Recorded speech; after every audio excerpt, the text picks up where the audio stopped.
గురువుగారు మరో ఉత్తరం చూద్దామండి. తిరుపతి నుండి మూర్తి గారు పంపించారు. నమకం చమకం అంటే ఏమిటి, ఏ సందర్భంలో చదవాలి తెలియచేయండి అని అడుగుతున్నారు. నమకం చమకం ఈ రెండు కూడా కృష్ణ యజుర్వేదంలో ఉన్నాయి.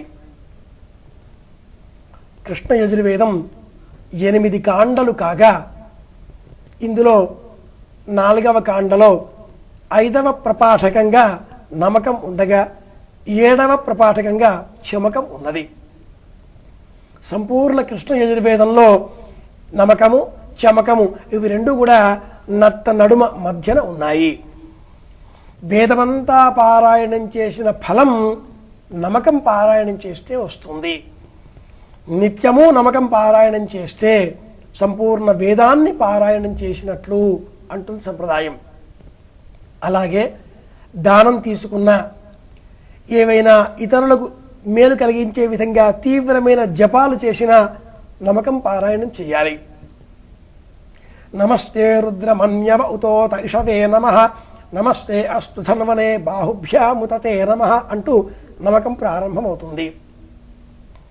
అలాగే దశ ప్రాచీర్దశ దక్షిణ దశ ప్రతీచీర్దశోతీచీర్దశోర్ధ్వాః తేభ్యో నమస్తేనో మృడయంతు తేయంద్విష్మోయశ్చనో ద్వేష్టితం వో జంభే దధామి అంటూ పూర్తవుతుంది. ఇందులో 170 మంత్రాలు ఉన్నాయి. ఇది ఒకటి కాదు.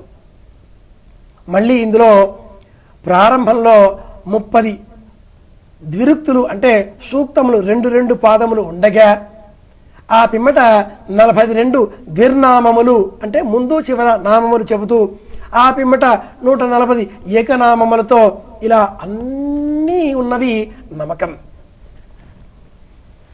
ద్రాపే అంధసస్పతే దరిద్రం నీలలోహిత అనే అనువాకం చూస్తే భేషజీ అన్న శబ్దం వస్తుంది.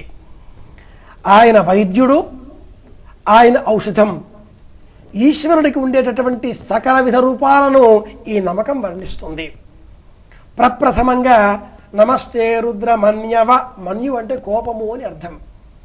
విశ్వమంతా వ్యాపించిన ఆ చైతన్యానికి ముందుగా నమస్కారం, ఆయన ఆగ్రహతత్వానికి నమస్కారం, ఆయన ధరించినటువంటి ఆ బాణములు ధరించినటువంటి చేతులకు నమస్కారం, ఆ ధనుస్సుకు నమస్కారం, ఇషహ బాణములకు నమస్కారం. ఇలా అన్ని నమస్కారాలతో ఉండేది కాబట్టి ఇది నమకము అన్నారు.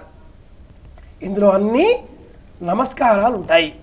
ఇక చమకం విషయానికి వస్తే ఇందులో అన్ని కోరికలు ఉంటాయి.